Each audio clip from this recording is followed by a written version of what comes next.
Dve malé blchy vošli do sprchy. Tá blbšia blcha nevie, čo je sprcha. Myslela si, že je sprcha telefón. Otočila kohútikom, kričí haló. Koniec je blche, už nie je v sprche. A žiadna škoda, spláchla ju voda. Nemala si myslieť taká hlúpáňa, že je sprcha telefón, čo vyzváňa. Tej druhej blche smutno bolo v sprche. Spláchla sa za ňou, za tou jej hlúpaňou. Tak sa šťastné blchy kúpu v kanáli. Z hygienických dôvodov by nemali. Ale tie blchy smejú sa chichy, plávia sa spolu kanálom dolu. Už sa tešia, že až prídu do centra, pôjdu niekam do baru sa prevetrať.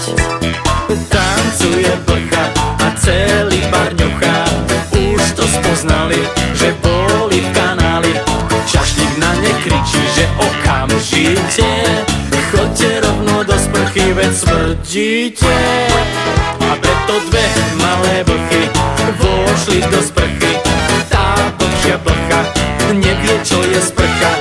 Myslela si, že je sprcha telefón. Otočila kohútikom, kričí haló.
Mačka, kačka, nahojďačka, skáču do jamy.